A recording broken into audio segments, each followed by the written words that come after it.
meeting for the Farragut Board of Mayor and Aldermen for July 12, 2018. We're going to start with a prayer. Dr. Bob Stelter, would you lead us, please? Afterwards, remain standing. We're going to do the Pledge of Allegiance. Let us pray. The Lord be with you. Dear God, we seek blessings on the tasks before us tonight. Bless our efforts with clear insight, our deliberations with wisdom, our work with clarity and accuracy, and our decisions with what is best for this community and our fellow citizens. We thank you for our fine town and the hard work of our leaders. Let all God's people say, Amen. Would you come on down? What troop you with? She'll lead us.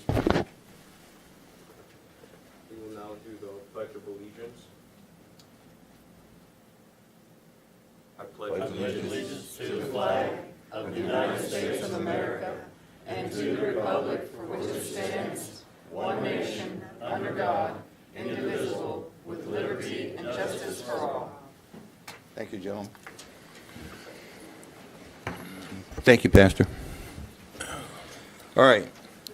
Approval of agenda. Move to approve. Second. All in favor, say aye. Aye. Opposed? Motion passes. Mayor's report. Is Mr. Stokely? I understand you have a presentation you'd like to make. And is this your wife? Mr. and Mr., you want to both come up, or? Okay. You Not only will I be quick, I'm going to be brief. Thank you very much for giving me a moment tonight on your agenda. My wife Kay and I were fortunate enough to sell the company we had and move back to our home state of Tennessee some 30 years ago, and settled not too far from here on the river, and decided to headquarter our business in Farragut, and we have been a taxpayer in your lovely town and had our businesses quartered here since 1982, successfully I might add. So the checks I've written in the past have come here. Sometimes I've twitched and sometimes I haven't, but tonight is a very pleasant duty to add something back and give something to the city without that twitch. During that 30 years, we had a chance to meet and get to know well Bob and Marie Leonard, and our friends the Fords here, who have done a terrific job over the years as mayor and of the city of Farragut. We've seen Farragut really grow and prosper during their tenure. In my idle moments, I learned more and more about Admiral Farragut, which, having not lived in Farragut before we moved back, I didn't know. As I studied that, I also am a historian and a student of history, and I started acquiring CDVs of the Admiral. He seemed to like to sit for photographs, I found out, and I didn't know that he sat with so many different poses, because I acquired CDVs at auctions around the country and in various places. And this past year, as I was looking at the clutter of things I had, I found I acquired quite a few. And what am I going to do with them? I decided I would like to honor our two former mayors and present them to the town, and that's what we're doing tonight. And I have one that is a framed picture of the Admiral. The other is a collage of 16 different individual CDVs of the Admiral. All of them are different poses, taken at different times during his lifetime. So I will expose those to you at this point. And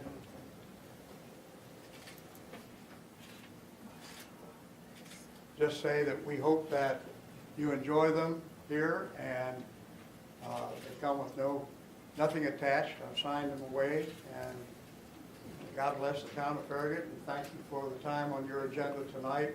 We hope that you enjoy them as much as I did collecting them, and Kay and I are pleased to be able to honor Eddie, Linda, and mayors of Farragut. May the current staff and future mayors do as well as they did during their tenure. Thank you. Well, thank you for your precious gifts. you. We appreciate it. And we'll get out of here and let you get to the business. I think they want to take a few pictures, if that's okay. That's okay.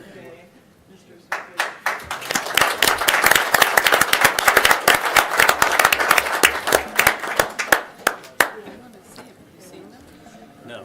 I'm going to go. We'd like to see it.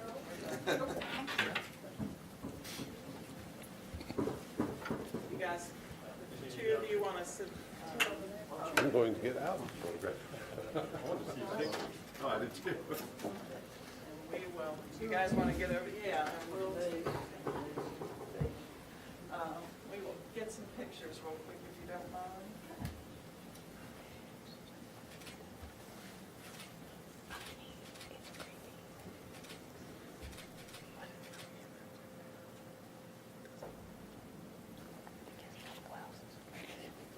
Thank you all very much. Thank you. In town. Not quite the same as the championship Neyland Stadium photograph. Very well. Thank you very much.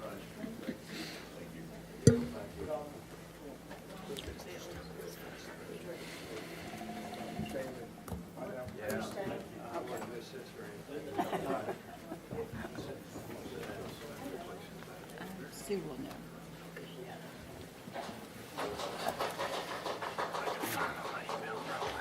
Sue will know.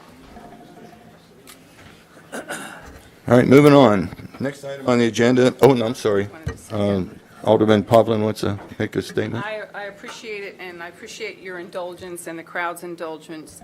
I wanted to clarify the circumstances leading up to the vote on our second reading of the fiscal year 2019 budget. Statements in the paper beg for some clarification.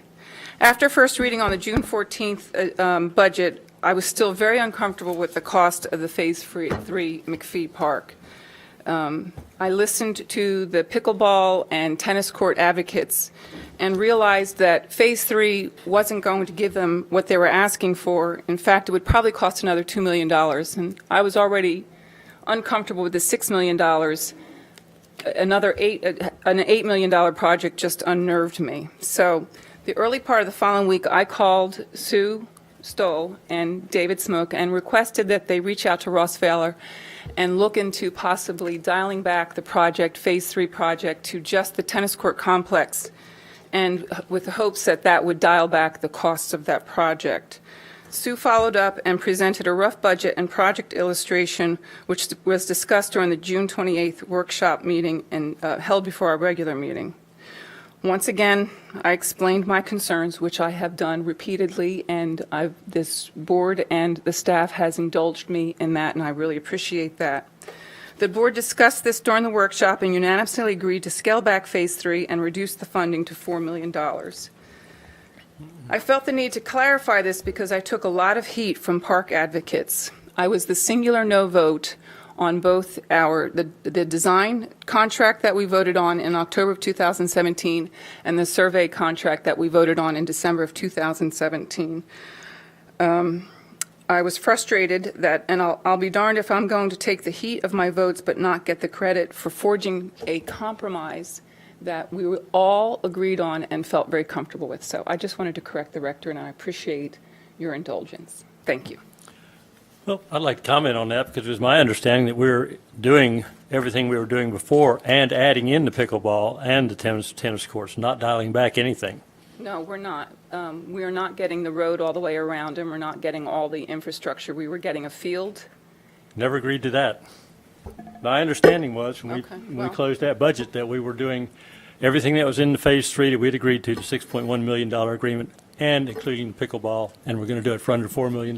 They presented us with a drawing for the new proposed area, and it did not include the complete road. I never saw that, don't know anything about that, and it was certainly not what I agreed to when we approved that budget.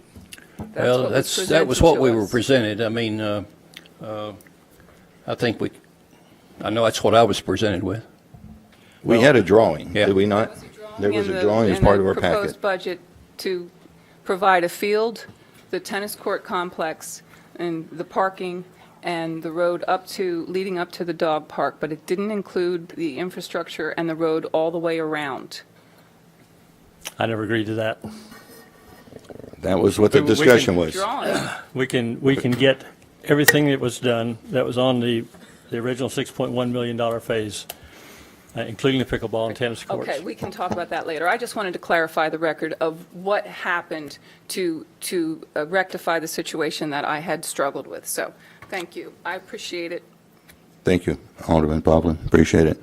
And Alderman Markley, we're going to have to get you that drawing because it was very clear to the rest of us that the road was not going to be completed. Yeah, there was a revised drawing, but my understanding was that we were not going to dial it back. We can get the whole package done for under $4 million. My estimation was we could get it done for $3.5 million. We compromised, put $4 million in the budget to get the original package done with the addition of the tennis courts. Well, If we can achieve that, I'm all on board. Here. Okay. David has something he'd like to add. I was just going to comment that we've gone back to the architects on that project to ask for 3 different options for them. One they were already working on, which was for the original concept of the road around and how much that's going to cost. Another was for the tennis court area only and how much that's going to cost. And then also the tennis court area and as much of the lawn area and things like that we can do as well. I think when they give us back those concepts and those costs, then you'll have an understanding of basically what we can do for however much money that we have, which $4 million have allocated in the budget. So that should give you a better understanding, but we won't have those numbers for you until October. I think what I've been trying to stress all along is that we've had money in the CIP actually for years with the intent of getting and using $6.1 million over a 3-year period. And, you know, it's going to take a lot more than that to finish this park. We all know it's going to take a lot more than that. Now, if we can do each part of it for less money, that's going to help us all. Darn right it will. So, and that's what we're going to try to do. All right. All right, moving forward. Citizens Forum, do we have anybody signed up? We do. We have RM Hill at 11504 Mountain View Road.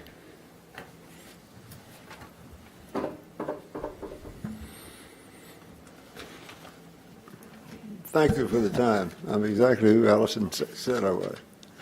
I want to remind you all, some of you anyway, that in September of 2015 I came here and asked that consideration be given to a study of the Coles-Jamestown Boulevard intersection.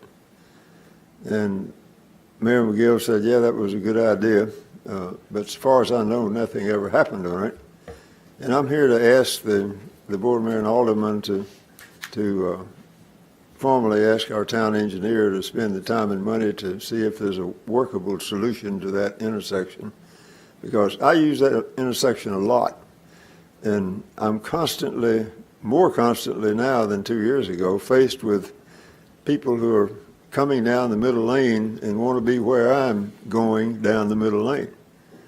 And it's kind of a standoff, and it's just a matter of time. It's not if a terrible accident is going to happen there, it's just when. So I think we ought to look at that and see if we can make a safer intersection out of that. There's no way to get to Coles if you're coming from the east except turn left. There's no way to get to Jamestown if you're going from the west except to turn left. And that's the only convenient place you have to do it. So we ought to try to make that intersection more workable than it is. And I leave that with you and ask that you take some action to get a study made to see what it costs and how to do it. And Those I appreciate entrances that. are they off? They're offset, correct? Those entrances are offset. The Coles and They are. They are. And that's one of the things that need to be fixed.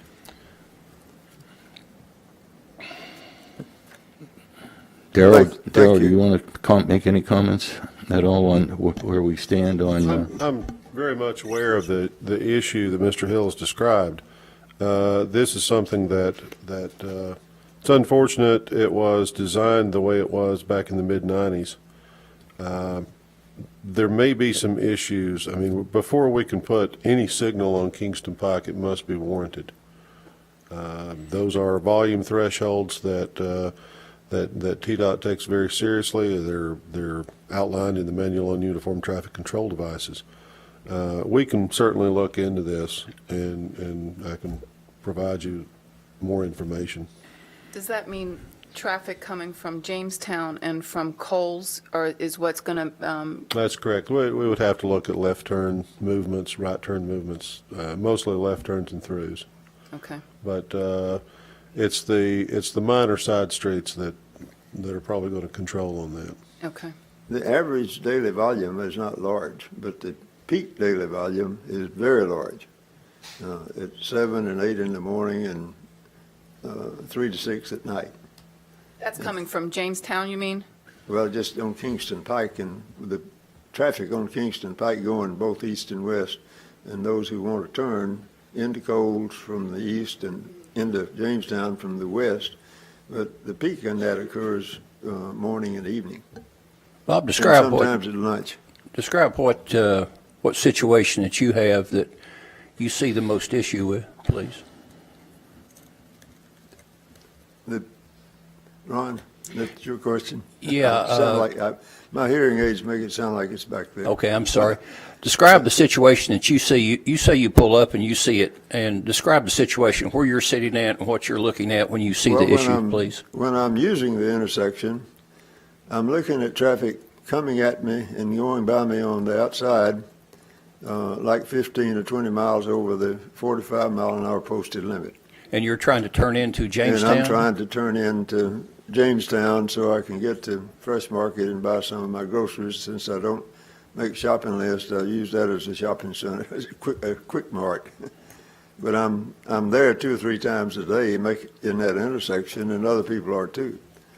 And that the speed and the number of turns both from the west and from the east is pretty high at certain times of day, and people who want to make a turn have a tendency to get in the center lane well ahead of the place where they want to turn. So you've got conflict in that center lane almost continuously. One of the options is to go down further, well, is to go down further to the entrance right in front of, well, what would that be? Down closer to Steinmart and the bank. You know, I don't mind doing that because I don't live in Village Green, but if you live in Village Green and are coming from the west, you'd like to use Jamestown, and otherwise, if you go down there, you got to wind your way through the shopping center, which is private property, and there are liability problems with the private property in doing that. You really can't force that to happen.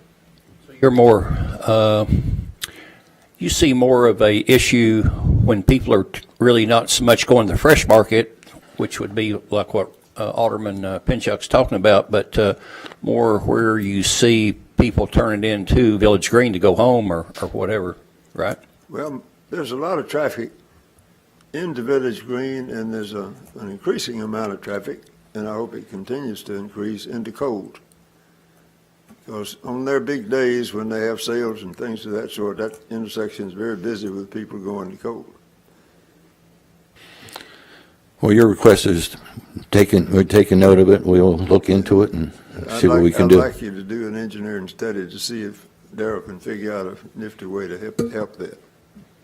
All right, thank you. Anybody else? Well, we say we're going to look into it. What does that mean? Can we put a date on that, a time? Who's going to look into it, and when's that going to happen? Darrell? Well, I think certainly we have to look at warrants. I think that would be the first thing that any study would have to show. To do a traffic count, a study? Correct. That takes some time to go through that. I don't want to give you an exact date, but it's certainly going to take us some time to run those numbers or do some traffic counts and determine just where the traffic's flowing at different times of day. So, and that may require an engineering study as well. What Mr. Hill is describing is offset signals. We can look into that. That can create some real issues. I picture, if you're familiar with the Bearden area up near Food City, just east of North Shore. They have offset signals there that it's typically a problem. We could take a look at it. We could do a warrant analysis, but I would prefer to broker that out to someone like one of our consultants to do a warrant analysis and see what can be done. So what will that cost? Probably in the neighborhood of a few $1,000s. I don't remember what the last one was that we did, but they will do counts. My initial guess is that it would not meet warrants. Probably not at the peak hour would it meet warrants, but we can look at it. I'm certainly open to that. If that's what the board wishes, I'll talk with one of our consultants and see if we can get a proposal. Does the board wish that? Why don't- Make a motion? Why don't we have Daryl do some investigating first, come up with some numbers and present it back to us, maybe at our next board meeting or a couple, I don't know how long it would take you just to gather some information. Give me 2 board meetings. 2 board meetings? We're pretty busy right now. I understand. Well, whatever's Okay. reasonable. Okay. Okay, thank you. Do we have any other citizens? Okay.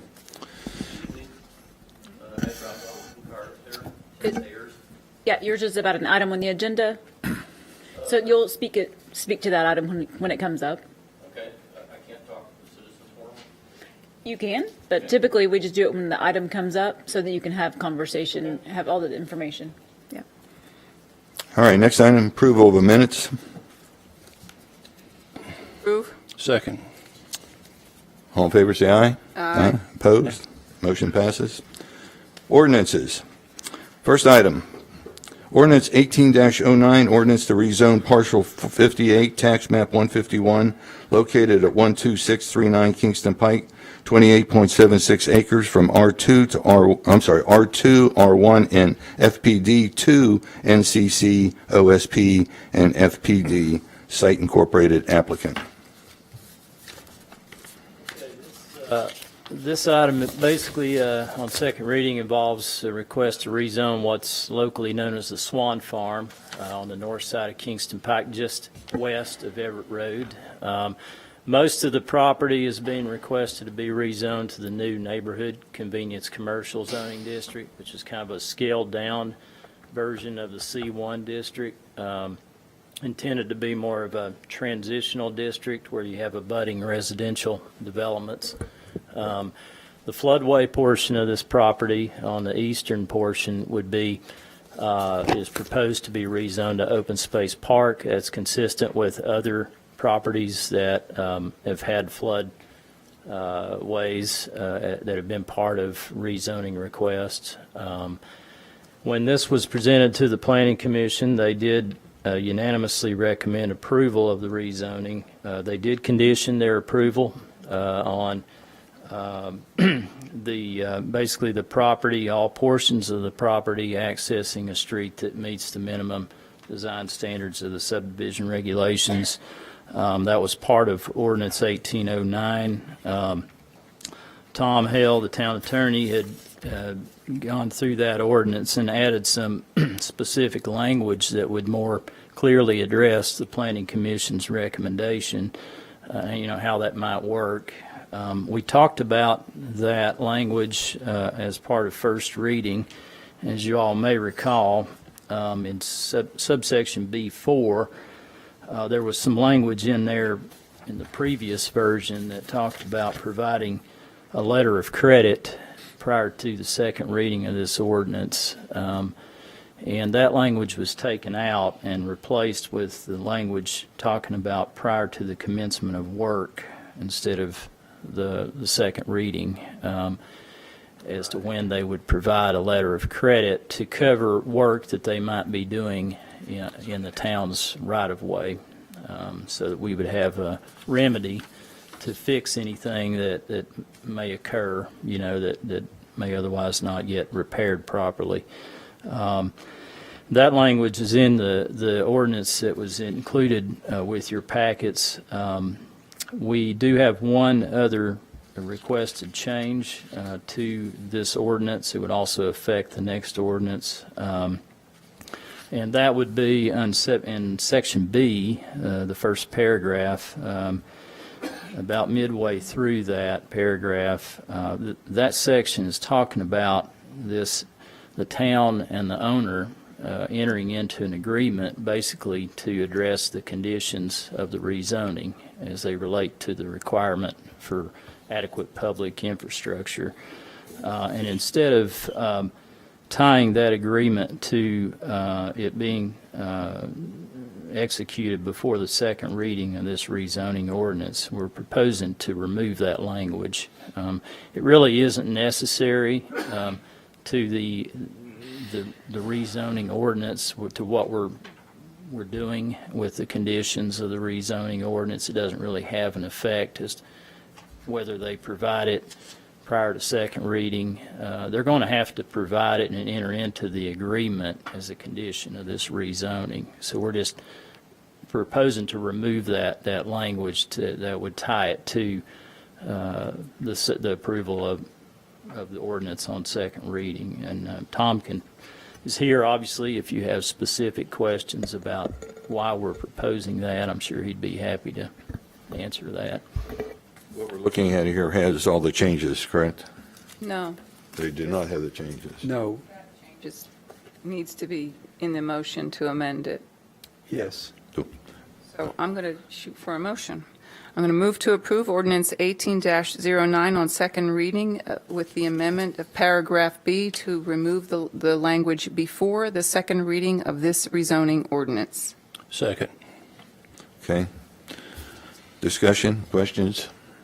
Are you going to read what it's going to be changed to? Are you Well, it's just taking out that striking it and just not striking adding it out? anything. Just We're not changing- striking it We're not out. adding anything else? then? That's Okay, right. just want to make sure. All right, any other discussion, questions? I'm ready to None. I'm none. All in favor, say aye. Aye. Opposed? Motion passes. Next item, ordinance 18-10, ordinance to rezone parcels 52, 54, 54.01, 55, and 57, tax map 151, located at 12723, 12733, 12737, 12751 Union Road, 115 acres from A and R1 and R1 OSR, site incorporated applicant. Mayor, I do have someone that has signed up to speak to this item if you want that to occur now, or if you want me to present this first. Go ahead and present, and then we'll have Okay. them. All right. Well, this rezoning is pretty much across the street from the previous one, across Union Road, north side of Union Road. This property is known locally as the Ivy Farm property. It's between Saddle Ridge and Fox Run, about 114 acres. And the request is to rezone this from agriculture and R1, most of it's agricultural right now, to the R1 open space residential overlay. When this was presented to the Planning Commission in May, they unanimously recommended approval of the rezoning. They did, similar to the Swan property ordinance, they did condition that recommendation on, the property directly accessing essentially a street that meets the town's minimum design standards provided for in the subdivision regulations.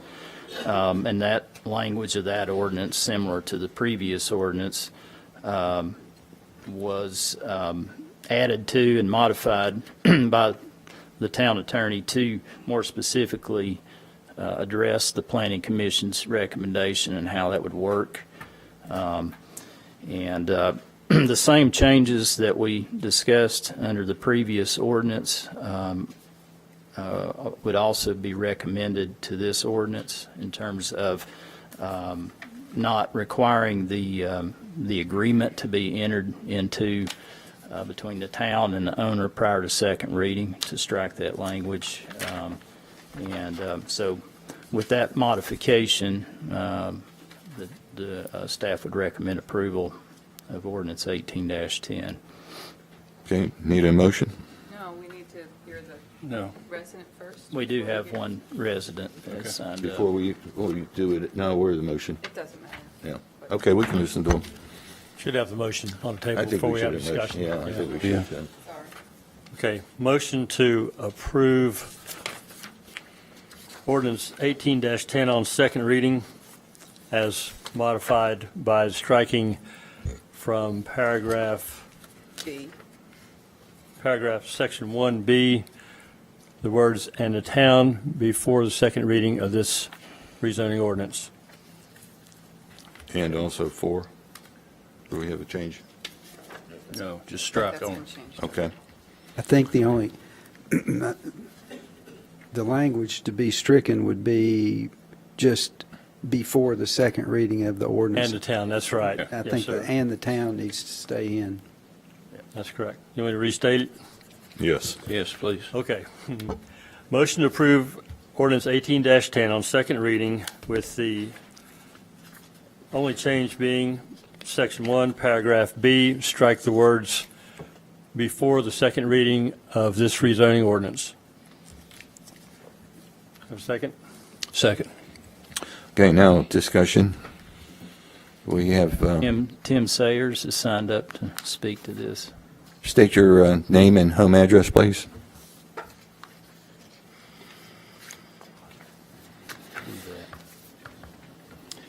Good evening. My name's Tim Sayers. I'm at 12812 Pecos Road in the Saddle Ridge subdivision, which adjoins the Ivy Farm property.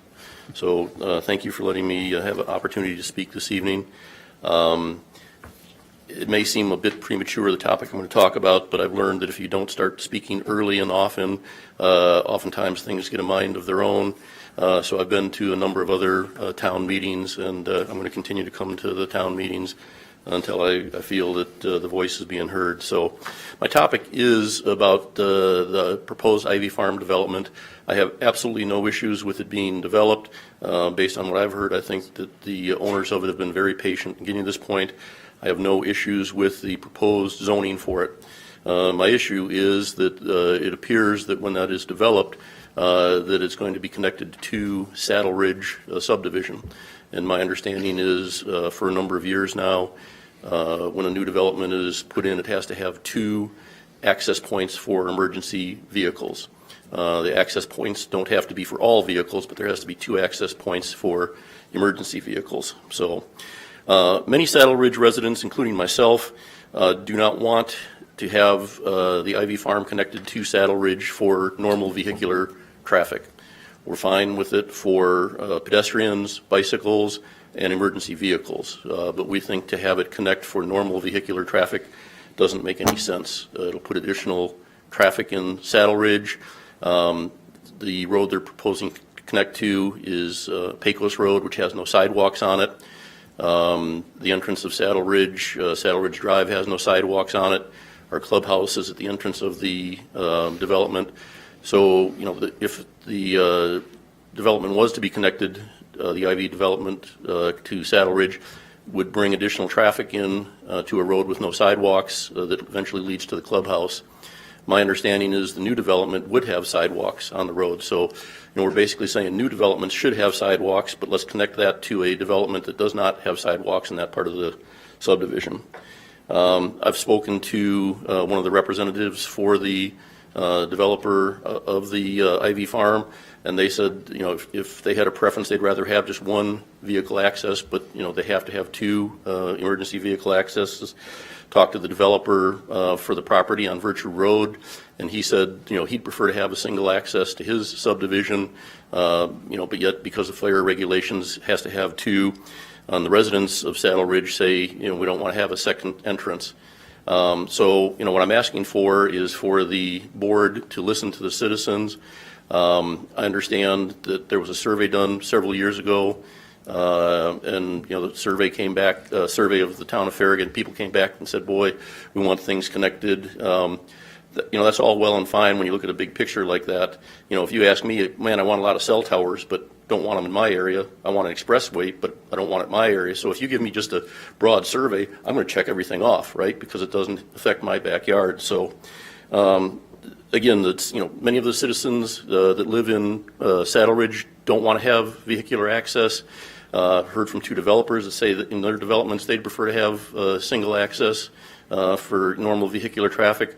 So if the two developments are connected, I would ask that the connection would be an emergency gate only for vehicles, that the emergency vehicles could get through.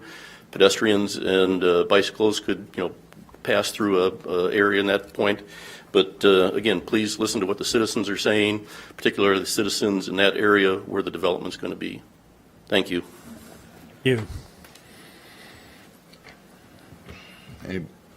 Anybody else? Yeah. Anybody else signed up to talk? No, sir. Okay. Board, comments, discussion? Before you start talking, I'm sorry. I'm going to recuse myself. I've recused myself from this vote all along. My house backs up to Ivy Farm, and so just out of an abundance of clarity, I just recuse myself from. I'm sorry. The vote or the discussion? What's your The vote what's your and the recusal? discussion, the vote, but doesn't really matter. You guys voted for this last time, so I don't need to voice anything. I'm sorry, Bob, to interrupt you. No, that's fine. Go ahead. Okay.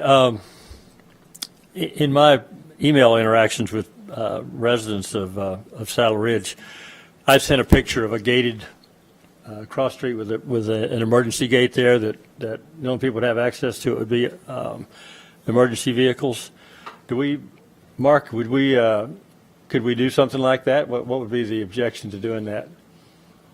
Well, I think we can talk about it with the Planning Commission, with the concept plan. It's really, not really part of the rezoning necessarily. But since it would be a public street, we wouldn't be able to gate it, and I don't think we'd want to gate it. Certainly what we've conveyed to Saddle Ridge, and I certainly understand, Mr. Sayer's concerns. But what we have talked about is basically platting the development of that property so that there would be no road open on Pecos until the very end of the project, the final plat, and we can deal with more specifics as part of the development. Well, I mean, that would ultimately, keep construction traffic out, right? right? Yeah, absolutely. We would definitely not want any construction traffic. We can keep it gated off until the very end, and maybe a certain number of building permits. But I think for a variety of reasons, ultimately, we would want the ability for that to be connected. People are going to make trips wherever they're going to make trips, and giving people more options and not overloading individual streets or street sections is just good transportation planning and really, frankly, good community building. And so that individual subdivisions are not kind of isolated from each other. They're more integrated with each other. The way that the concept plan has been designed at this point, they really have done an excellent job with setting it up such that the opportunity to cut through Saddle Ridge is very minimal from the Ivy Farm. Frankly, I think there'll be more people coming from Saddle Ridge into the Ivy Farm to the roundabout on Union Road. But at least they do have the opportunity to go in more than one direction should they choose to do so. But we can certainly delay that until the very end of the project. People will get used to, certain traffic habits at that point. We certainly want to lessen the impact to Saddle Ridge or Fox Run or anyone else, because I do understand where Mr. Sayers is coming from, but ultimately I think we would not want to preclude that road being open, for our community. Based on what you just said, I think it would be, if it's just decided to be a public road and per the fire code, and you are going to block it during construction, I think it would still be wise to keep it to where the fire department could come through there. Yeah, in case there was some sort of a issue. Yeah. Yes, I think that's a good I mean, point. they'd be able to get through the gate. Yeah, Okay, And that's thank you. another reason for the connectivity is, what if there was something that blocked one of these single access subdivisions and there was no other way to get in to service an emergency or something like that. So, there's that emergency response aspect of this, and then there's just a general improvement in overall transportation flow. Part of the reason why Grigsby Chapel Road, which I know you travel a lot, is kind of overloaded to some extent is because there are a lot of single access subdivisions and people don't have an opportunity to laterally go to other streets or street systems, so they're forced to come down to Grigsby Chapel Road, and that ends up overloading certain streets, as a result. So that's what we're trying to do, is to kind of disperse the traffic flow in a larger network instead of kind of channeling it to certain individual streets. It's just a more efficient way to move traffic. I understand all that, and I agree with it. But Mr. Sayers, I think your concern, of course, you don't want construction traffic running up and down that little street, but your concern is long-term in the future, basically individual traffic from residents going back and forth. Sure, yeah.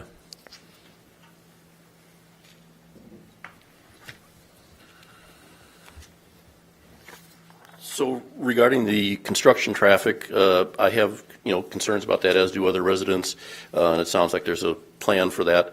The real issue is the longer-term piece of it being connected. I heard Mr. Shipley talk about the connectivity and the flow. And it's interesting, as I've been at various meetings, sometimes I hear there's going to be very little traffic on this proposed connection, and other times I'm hearing that there's going to be more traffic because people aren't going to go out to Union Road. So I'm not sure exactly which one of the two it is. It seems like the answer sometimes is convenient to whatever the question is. Very little traffic is going to go between there. Then there's no issue having a gate. If there's going to be a lot of traffic going through there, I go back to my original point about the concerns of the additional traffic. People don't belong in the neighborhood, no sidewalks. And as far as the gate goes, there are gate mechanisms that can be operated by strobe lights, sirens, radio frequencies. So the gate is not a limiting factor for response time for emergency vehicles. The gate can be open, long before the vehicle actually goes through it. So again, I hear two things from various folks on town boards and committees. One time I hear, very little traffic, don't worry about it. And then I hear, yes, we really need it because we don't want all this road going down to the main road, which is Union Road, which is where the traffic is supposed to be.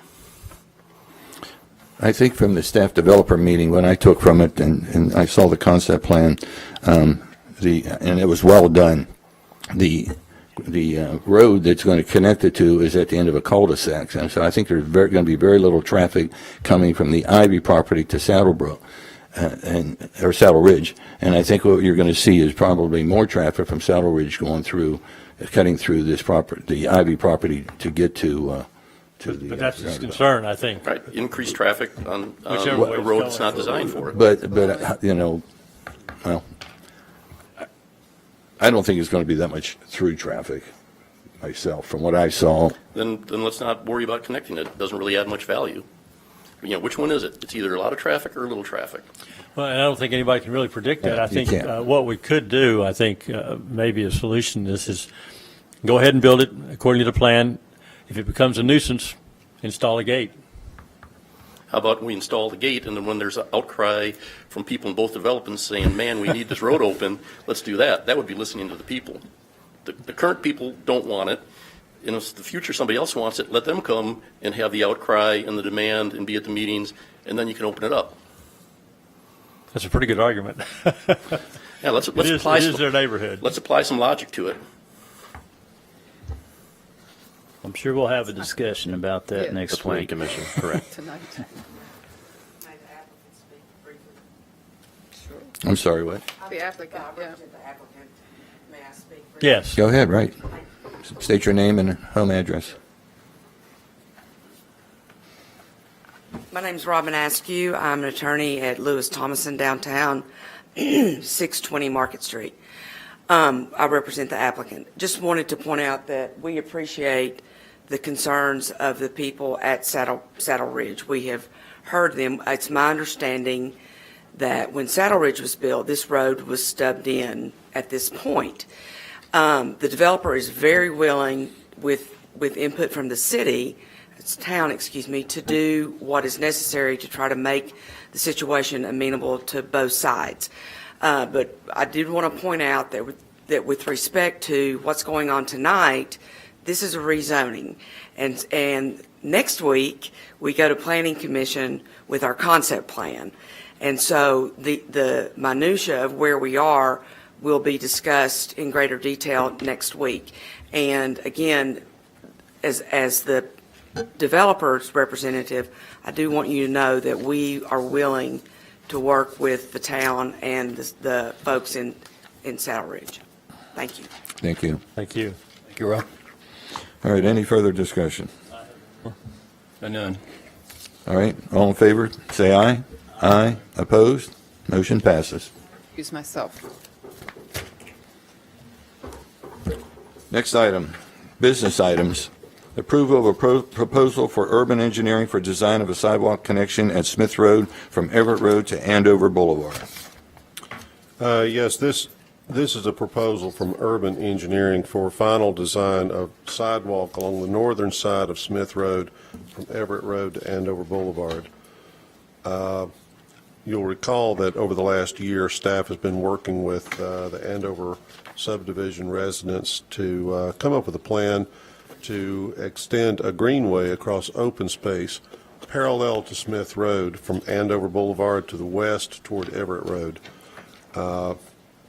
We have worked with our consultant, Urban Engineering, to come up with two options. One was the greenway on the open space. The other is just sidewalk with curb and gutter.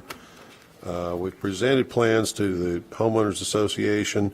We've met with them on 2 or 3 occasions, answered all questions. It does not look like we're going to come to any real terms with the Andover HOA. I understand property owners up there that maybe back up to that open space are objecting to having a greenway in that open space that is just beyond their backyards. So we're moving forward with this. This is a proposal for design of sidewalk, curb and gutter, and approximately 3 feet of additional widening on the north side of Smith Road. Well, very much like the map that you see there. This would reflect exactly what was built several years ago along Smith Road to the east of Andover Boulevard. It will provide a connection from the greenways and sidewalk on Everett Road up to the existing sidewalk on the east side of Andover Boulevard, and would connect pedestrians on the west side of town up to the Grigsby Chapel Greenway and beyond. So this proposal for design has a not-to-exceed limit of $56,987.50, and staff recommends approval. Do I hear a motion? Approval of proposal for Urban Engineering Incorporated for final design of sidewalk project at Smith Road. Second. All right, any questions? Have anyone here to speak for Andover? No one has signed up. Okay, I'm going to share with you conversations I've had with a former board member of the Andover HOA and a current one, and I don't know where this puts us. They have a few residents that are concerned. The original plan was that you all are aware that there's a big piece of property where the HOA-owned land right where their entrance is that extends over to where that new house was built on Smith Road. Our plan was to have a greenway installed there and then bring it out in front of the new house and then swing around and then come back around where their detention pond is.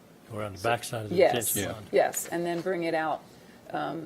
They're concerned about the detention pond area because apparently they have a lot of flow coming down, and it doesn't move through that area very well. And of course, and I agree with them, they have their houses, it backs up to that detention. They're not really thrilled about having a greenway going up between their house and the detention, because, you're putting people right into their backyards. So when I was speaking to them, one of the things they said was if they were interested in possibly talking about a split, maybe having a trail in the HOA property at the beginning where it's really where the trees are, and then where the house is, bring it to the road, and then it extended along the road to Everett Road. Of course, there's no one here to speak to that, which I told them if they're interested, they needed to come, and this isn't written in stone yet, but with this vote, the trees come down, we're working in our right-of-way, and I think that a greenway would be a better option, at least even if it's just along their property. I think it could be more attractive than having a sidewalk the whole length. Do we want to wait 2 weeks to give them time to give us a informed discussion about, and then we can put this off 2 weeks and decide in 2 weeks, okay, we're going to go this way. Do we want to give them a little bit more time to consider that proposal? I haven't really seen exactly what it is we're proposing. We did have a meeting with Andover where we had both presentations, the greenway entirely on their HOA property and the sidewalk in our right-of-way. That was presented, that was presented, what, 6 months ago? Yes. 6 months ago? Yes. And so we do have those design drawings. Darrell, do you still have them somewhere in the? I'm sure we can get them. Okay. I was just walking through there day before yesterday and talked to all the people along that street, and they want to see something happen. They're tired of arguing about it. So what you're talking about is kind of a hybrid where we have the walking trail. So we've got a real topographical issue right here where the retention pond is. Yeah. Because from the side of the road, it goes right off down into there. So Yeah. building a sidewalk, unless you did some kind of an elevated boardwalk, which that would be kind of cool, really. If we go behind the retention pond, you've got a lot of flow through there. And you still have issues with the same thing about what are we going to do with that? If the engineering design of it, there's some concern about whether you can actually fit a trail back there and what it's going to require to get it in because of all the water flow that's coming through there. So there's a lot of conversation about that during that meeting. Yeah, because if we don't culvert over it, then you're going to be underwater when it's raining, and there's a lot up above there. There's a lot of flow comes down through there. Yeah. I'd like to have a chance to look at it a little bit more before we commit to the engineering, getting going with it. Do you want to put it off 2 weeks? Well, do you think? has this been presented to them, what you're talking about today? This has been presented, it was, that was an What you're alternative. about the hybrid, is the No, the hybrid? hybrid has not been shown. That's what I'm asking, okay. No. I think, Alderman, if I can jump in real quick, I think what we have done over the past year in working with the neighborhood is to try to give them some level of security on what we were trying to accomplish with either a trail or a sidewalk in a road widening area. After we've had numerous meetings and discussions and gone to the property, and Mr. Smith actually walked the property with several of the HOA board members a couple months back. They gave us some responses back on things that they needed in order to feel comfortable in making a decision to let us have easements across their property.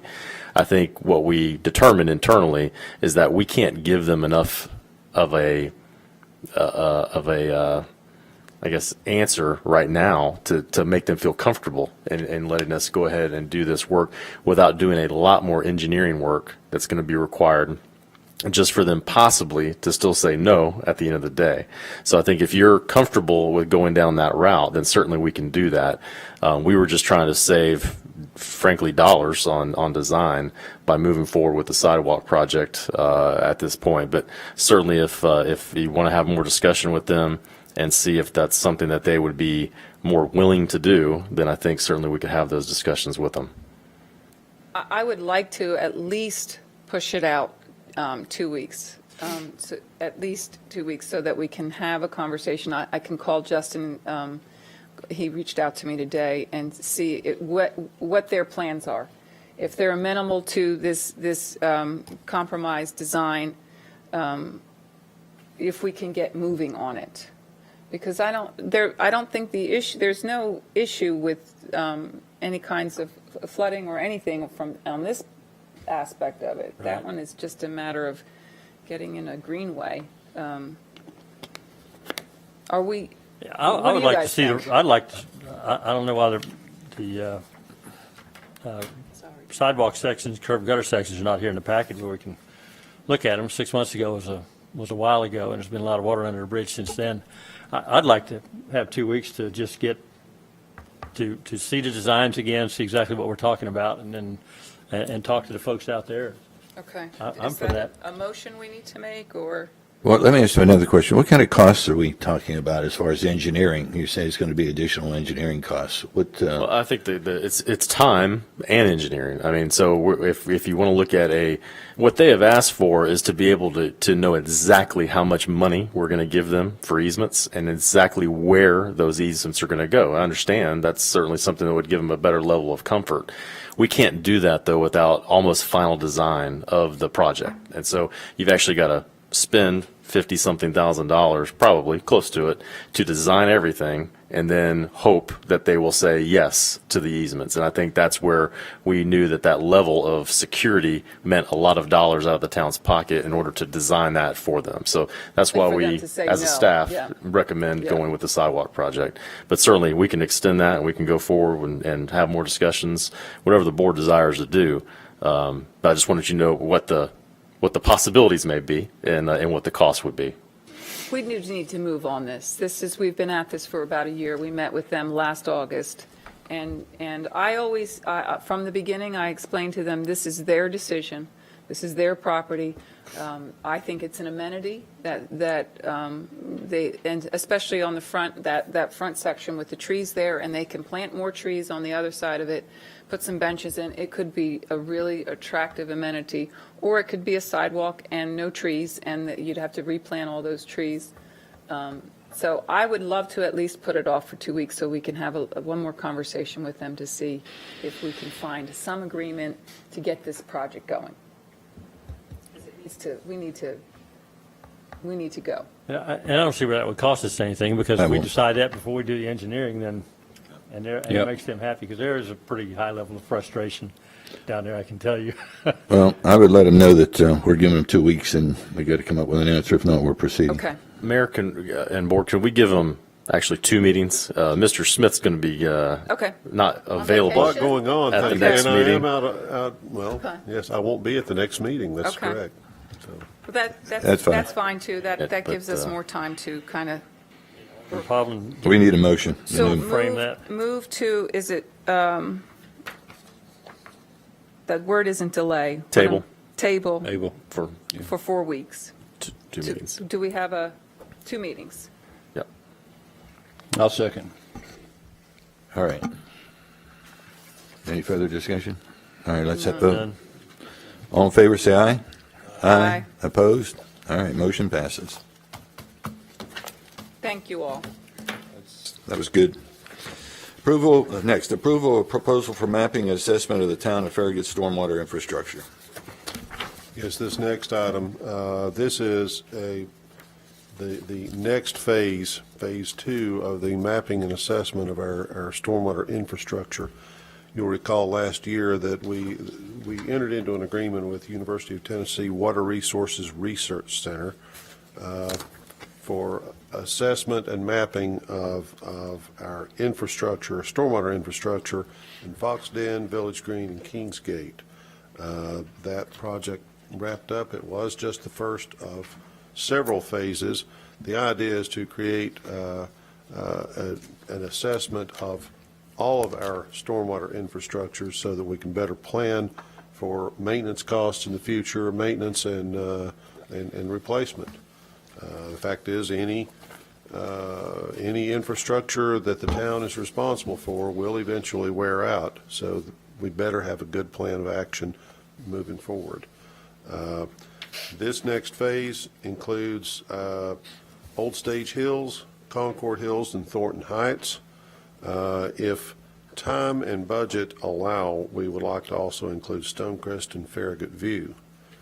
We'll also be going back and looking at some of the pipes that and interiors of catch basins and manholes from last year's phase. So it's a fairly involved thing.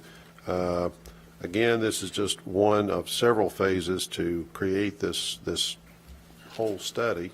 We're budgeting $50,000 this year. Staff recommends approval. Need a motion?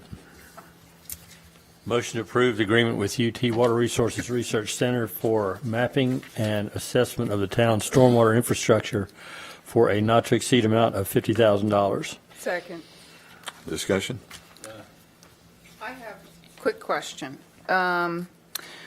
When they did the last study, they highlighted, isolated, there were like, what, 7 or 8 that they thought were high priority in the outfall or the inlet? Sure. Are those the ones that they're looking at, or they're going to look at everything that they looked at from the last phase? They're going to be looking at everything they looked at in the last phase for the interiors. Okay. A lot of the assessment they did was just based on exterior. Yep. We want them to look up in these pipes. Yep. And that will be included throughout this phase as well as the last phase. So are they doing interior inspection for the last phase and interior inspection in the Old Stage Hills, Concord Hills, Thornton Heights? Yes. Okay, so all of it's going to be, we're going to have a fairly well mapped out idea of what we've got. That's the idea, yes. Okay. That's music to my ears. Thank you. We've also added, as part of their scope of services, to go in and look. Public Works keeps a running list of several pipes that have issues that we know of. We want them to go in and camera those as well. Those are just spread out all over town. Okay. And just as a curiosity, I'm reading at asset attributes. What's northing and easting? Do you know what that means? Coordinates. Okay. Okay, thank you. I thought it was, but I wasn't sure, so I thought I'd ask. Those were all my questions. Any further questions? None. Have none? Okay, time to vote. All in favor, say aye. Aye. Opposed? Motion passes. Thank you, Darrell. Next item, approval of alternate date for the November 8th Board of Mayor and Alderman meeting. Yes, sir. The National League of Cities Conference is scheduled for November 7th to the 10th, and the first meeting in November is set for November the 8th. As of now, there will not be a quorum for that meeting. Therefore, an alternate date for the board meeting in November is Tuesday, November 13th. The motion is to approve the alternate date of November 13th for the board mayor and alderman November meeting. Move to approve the alternate date of November 13th for the Board of Mayor and Alderman November meeting. Second. Got a question. How many of us are going to the conference? I will be. I plan on it. I for sure will be. I'm not going to LA, sorry. Because I was planning on it and staying an extra week. What about you, Ron? Oh, Same. So we might not be back on the 13th, oh. is well, my there- concern. There you go. Do we need to make a decision today? For the Tuesday, the 6th? When are you guys heading out to LA? Earlier, Well, Yeah. that's still up in the air. We're still trying to work out our plans. Well, what if we tentatively make it Tuesday, the 6th, and then if something comes up, we can, Well, the conference starts the 7th. okay. Yeah. Oh, okay. No. don't apply it out there. Should we table this? Sure? Give us a few more weeks to plan our, Why don't we do this? Why don't all of you send me kind of your tentative dates of when you think you're going to be gone? Just a best case scenario, if the stars align, I'll be gone this date, and then we'll compare that with what we have available. Okay, that's fine. So what do you do here? We're tabling it. We need a motion to table. This- Second. All right, all in favor, say aye. Aye. Opposed? Motion passes. Next item, approval of purchase agreement for property located at 239 Jamestown Boulevard. Thank you, Mayor. We've already tabled a couple items tonight. I hope we don't have to table any more, but appreciate you giving me the chance here to talk through this purchase of the property at 239 Jamestown Boulevard, better known to most of us here in town as the old Faith Lutheran Church building. The town several years ago had on its strategic plan the opportunity and want and desire to build or have a community center for its residents. With a town of 22,600 residents that we have today, that's one thing that we are missing in our parks and athletics facilities is a community center that's indoor that can have multiple events, programs, activities going on at different times. As we looked at it over the years, one of the problems that we had is just being able to operate it on a budget that we felt would be appropriate for the long-term sustainability of our community. And so that idea had been tabled for the last couple of years, in fact. But recently, the town had been in discussions with Knox County. Knox County is looking to move into a new place for its senior center. They're having parking issues and just needed additional space. And so the town and the county began discussions several months back about the opportunity to work together on sharing a space. Certainly, we've known this building has been available for the last couple of years, and we're able to work an agreement out with the church to purchase the property for $2 million. There's another subsequent agenda item right after this, which is going to be a lease agreement with the county. One of the objectives of the purchase agreement is that it gives us the next 30 days to work out any of the contingencies that we have. And one of the main contingencies in this contract to purchase is for us to work out a lease agreement with Knox County. Certainly that's the next agenda item on your thing there, and the county commission will be voting on that next week, or in a couple of weeks, we hope. But certainly this is something that I think has been on our strategic plan in the past.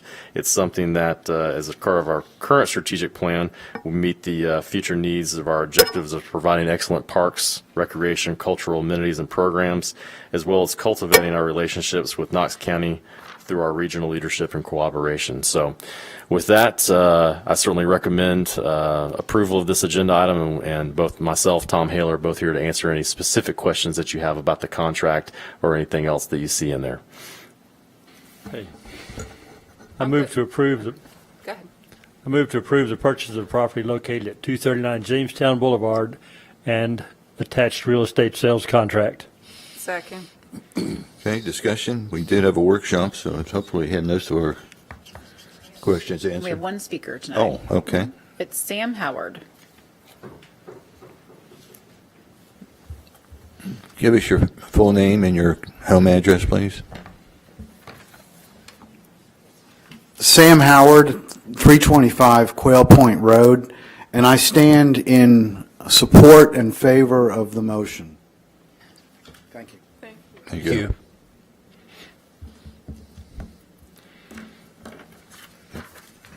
All right. Let me ask one quick question, Sure. because Alderman Markley made a point about capping renovations. That would have, that language will enter into our MOU, correct? That doesn't need to be part of this. I've got that, some language sketched out to go in the lease Okay, okay. with the county, because that's where it's dealt with. And so do we as a board have a feel for how much we're willing to put on this? Because we're saying that they're going to give $2 million, just for the benefit of the audience, that we're going to buy the building, the county's going to put up $2 million to renovate the entire building.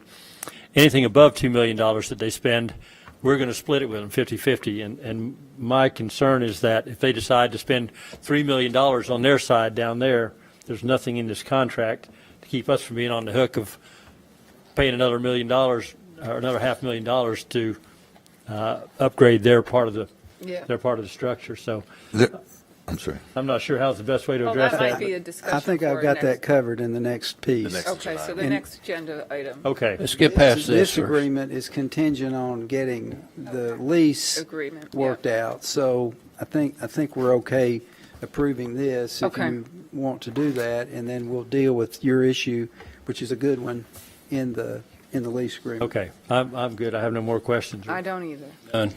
All in favor, say aye. Aye. Opposed? Motion passes. Make a real quick statement. I know we're not through this yet, but I really wanted to thank David Smoke's time on this. He happened to have lunch with Chris Caldwell, what is he, the CFO down there? And they were talking back and forth about the issues and brought this to us, and it really is a wonderful opportunity for us to have a relationship with Knox County, strengthen that relationship, and also provide an amenity that more seniors will be able to access because of parking. I think this is a really good opportunity. We just need to tread slowly when we start working through what we'd like from it because of costs. That's one concern I have. But I really appreciate David's efforts on this. Hear, hear. I believe that the effort on both the county and our staff has been tremendous, and it's a win for everybody. I think it's a win for the church, it's a win for the seniors, Yep. a win for the county, and it's a Yep. win for the town. So Thank let's you. just make it work. Sweetheart deal. Yep. All right, next item.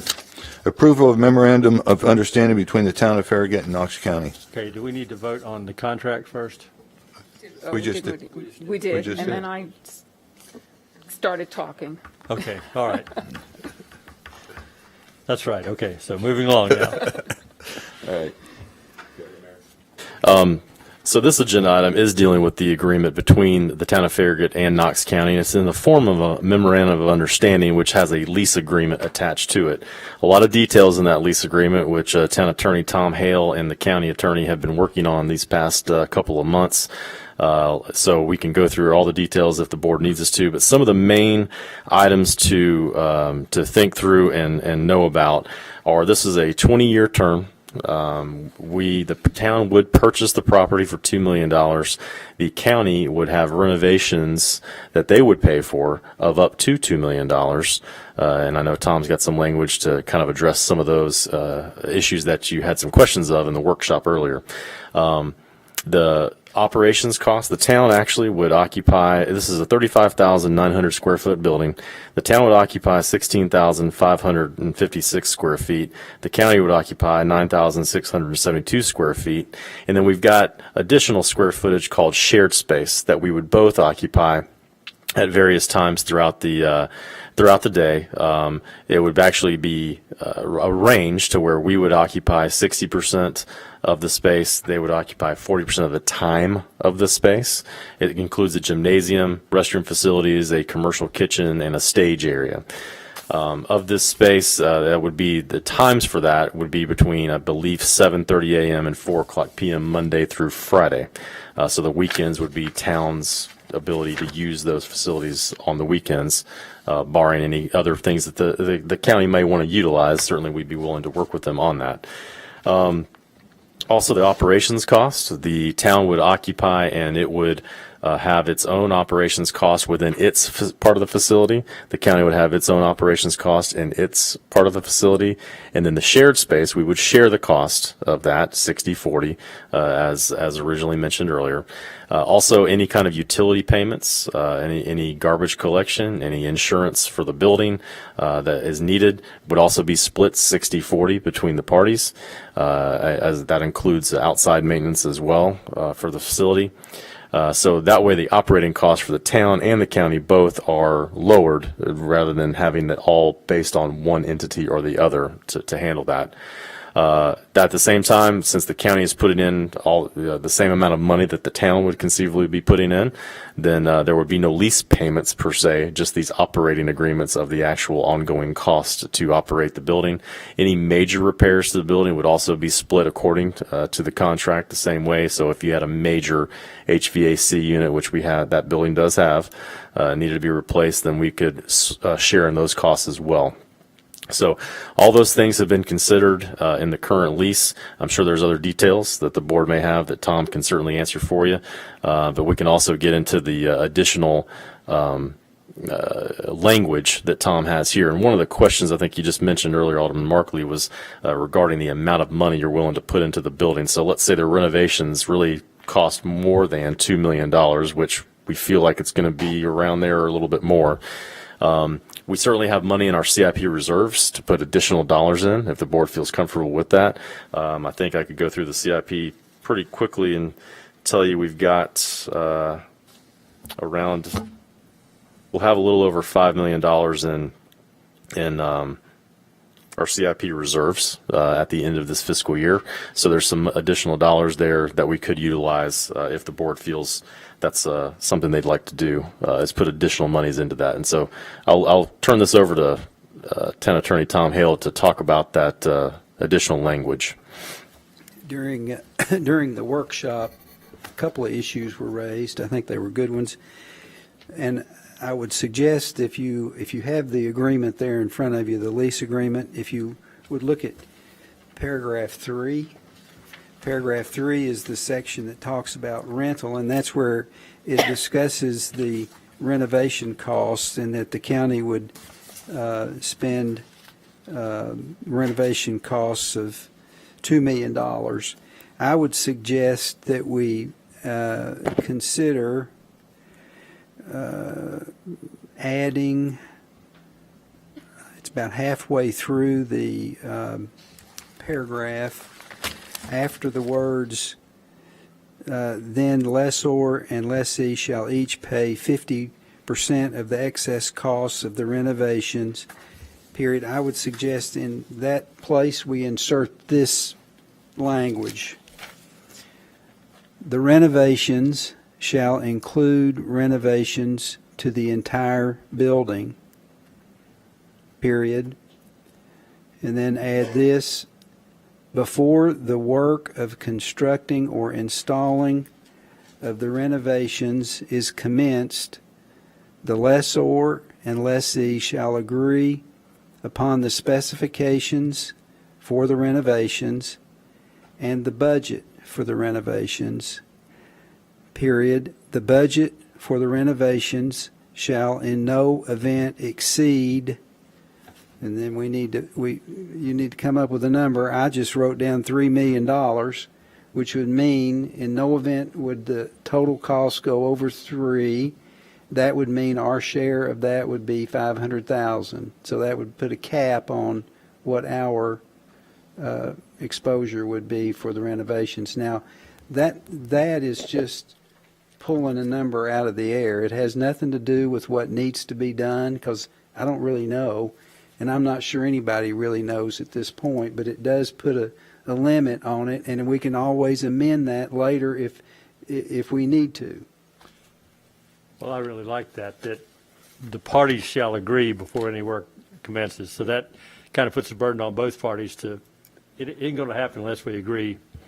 So that's. We won't be blindsided. Exactly. I think there's a lot of things about this arrangement that are going to require the parties to cooperate. and that's hard to write into a contract. You know, the scheduling piece, that took some real creativity. I mean, we own the building. We ought to be allowed to decide how we're going to schedule that shared space. But we can't just hog the shared space and the good times. We need to be able to share it with the county and work it through with the county. But so far, the work that's been done on this has been fairly collaborative, and I don't think we'll have any trouble getting to where we need to be. Allison, did you get that language down so that we can? And I'll get it from Tom, too. Yeah, I've got it.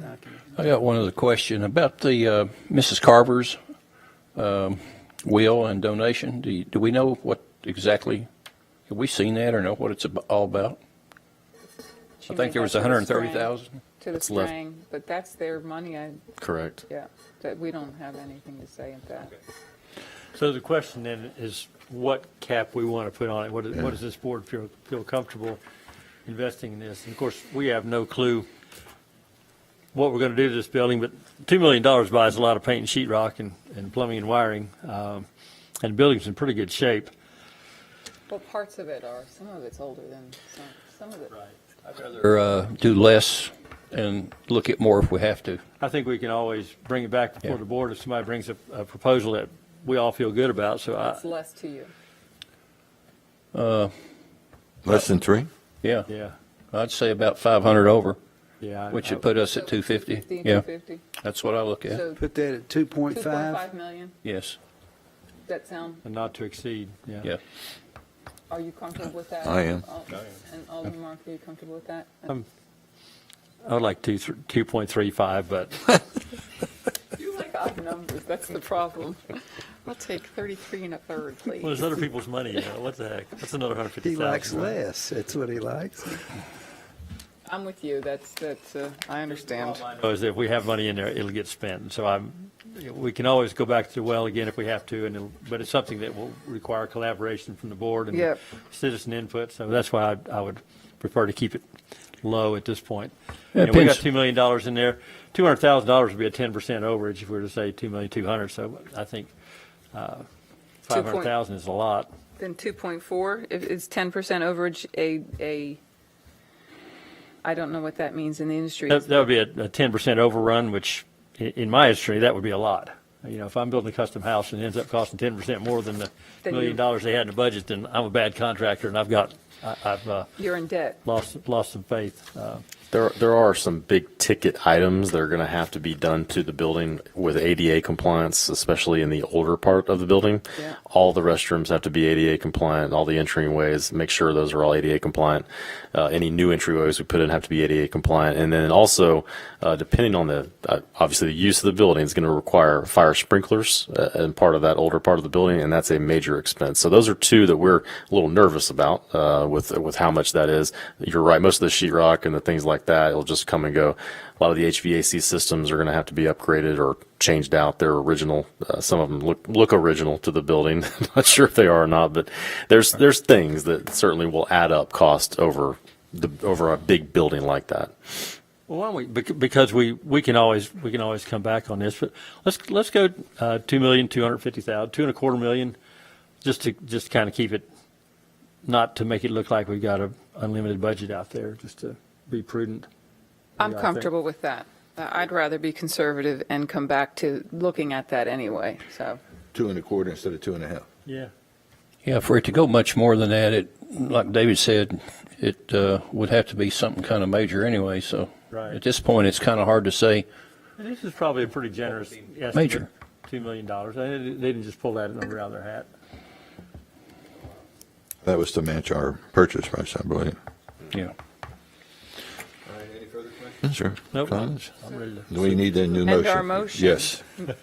So Ahead, Bob. move to approve the memorandum of understanding between the town of Farragut and Knox County with the amended language Provided What by I just Mr. read. Hale. provided by Mr. Hale. That was a cap of $250,000. $2,250,000 for construction costs, or renovation costs, excuse me. Second. Second. All right. Any further discussion? I have none. All None. right. All in favor? I do have one, and I'm sorry about this, sorry, but it seems odd to me that we've got 9,672 square feet of shared space. We've got 9,672 square feet of Knox County space. But if you align these plans, it looks like there's a whole lot more, a whole lot less shared space than there is the other. And it just seems really odd to me that they don't align, and yet they come out exactly the same. And we're writing these numbers in here, but to my trained builder's eye, it looks like we're probably at least 500 square feet off in the numbers, maybe more than that. We're going to have the architect that's working on the renovation layout right now go in and give an exact number for these shared space, Knox County space. Those were estimates, but we want to make sure we get them accurate. If there's a large discrepancy between what we have in the contract and what you're seeing, then certainly we can come back to you and talk to you about that. But we're trying to get those as accurate as possible. Will this affect what they're going to vote on the 23rd? We hope to have it done by then, Oh, okay. so the county will have that number in front of them.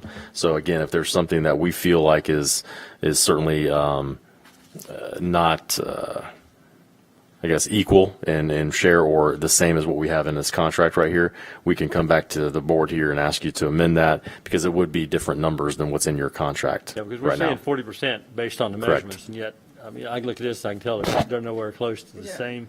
There's a lot more space in that lower level that we're calling 40% than there is, if this is 9,600 square feet. One or the other of them is wrong, and it's a pretty significant amount. So can we put percentages to be based on actual measured square footage? Do you want to amend the motion Yeah. to? Well, just, get this motion all together, that with final percentages to be based on actual field measurements. I think that's fine. I think what the lease agreement has in it is that everything is tied to those square footages. So if the square footage is changed and they go from 60/40 to 57/38 or whatever that number is, then that means the lease would have to adjust accordingly as well. Okay. If you're comfortable with that's fine. It's But they'd have based to on be the comfortable square with that, footage, and too. It says it's 40%, and it is 9672 is 40% of the total 35,900, but That's also That's- tied into the shared space time that we get for the space as well. and that may or may not be right. But one or the other of them is wrong, and it's significantly different. I think the one that the one with green, the county space, Yeah. what that area that gives them more space is a kitchen? No. On the other end? On the other end, that end right there, Yeah. that's a kitchen. What And we an- can do is, if we want to deal with it, we could just provide that the final percentages, or the final percentages for the shared costs will be pro rata based on the Actual the measured. actual measurements of the space, and if that's what your all's interest is, rather than just focusing on the 60/40, we can There's- do it that way. There's one other thing that comes into play here, and if you look at the corner there, the heat and air unit is a pretty large room, and, yeah, it's, Mechanical room. I mean, it's an indoor unit, basically, and so I don't know. That's unfinished space, essentially. Yeah, and I think, if I'm not mistaken, somebody here may be able to tell us a little bit more about how that shared space is heated and cooled. So unfinished space isn't part of the calculations for the square footage? And it, What if we said That works. I'm sure it is the included. final percentages will be, No. what if we said the final percentages to be based upon the usable actual square footage attributable to field each measured. tenant? I mean, the usable is an important word. If you've got a big area that's just serves the whole building, but it happens to be in their section, that really, or our section for that matter. well, if you go up above it, that's part of the shared space, but down below, it's not, so. This is the elevator too, so this is not The their elevator space. Right in here, Yeah. Is that the elevator? yeah. Yeah, this is a classroom. Okay, well, this whole area here should not be. So if you Part were of to, theirs. if you were to take that amount out, But that's still not near as big as We this. still need to get language that But then you that got we feel more this, which is comfortable not with, on here, this is regardless cut off. of whether That's not it's- two-story space, I don't think. So you're proposing we say final usable space based on field measurements? Something like that. Yeah, the percentages that we're basing the lease on would be based on actual field measurements. Percentage, actual, final percent, how do you want to put that in the motion though? Okay, Why don't you just give the discretion to the town attorney and the town administrator? that works. you understand the question. We understand what you're trying to Okay. do, and and it's really not, we're going to have to, there's going to be some tweaking to this document, I'm pretty confident. Anyway, it doesn't even have exhibits, not Does. the exhibits that have been, we need to have measurements on those exhibits, basically. Anyway, I just wanted to raise that point because It's a good point. Did you want to try and amend your motion? I'm going to put that on you. I like Tom's idea, using the discretion of the town attorney. Let's leave the motion the way it is. Okay. And the town administrator. I don't The want town all the administrator. blame if it gets messed up. What are you talking about? Everybody okay with that? I'm okay with that. Just fine. All right, so we have a motion, we have a second. No further questions? No further questions. Ready to vote? All in favor, say aye. Aye. Opposed? Motion passes. All right. Town administrators report. I just wanted to say just a thank you to Sue and Bud and all their staffs, all of our staff at Town Hall for the great July 4th parade that we had. We had 3 of the major gubernatorial candidates here in our own little parade here in Farragut, Tennessee, starting the day off. So it was a great day, had a great attendance, hot one, but certainly was one that, proud of our staff and all the stuff that they do to get us prepared for that parade. So just wanted to say thank you for that. It was a great event. And that's all I have to report tonight. Yeah, Marcia Blackburn was really amazed at the number of participants and the amount of spectators that we had. I think we tried to come up with an estimate. What did we come up with? It was 105 degrees. That was Yep. my estimate. I bet how many people were at the parade. Based on the number of lollipops we brought and how far we got with them, I'm thinking the crowd was probably pretty close to 5,000. I was thinking in excess of 5,000. Scientific, but Felt like that anyway. Kids, anyway. Next, we have the town attorney's report. Oh, there's not going to be a report, so you all can go home. All right, meeting's adjourned. hey. Yay.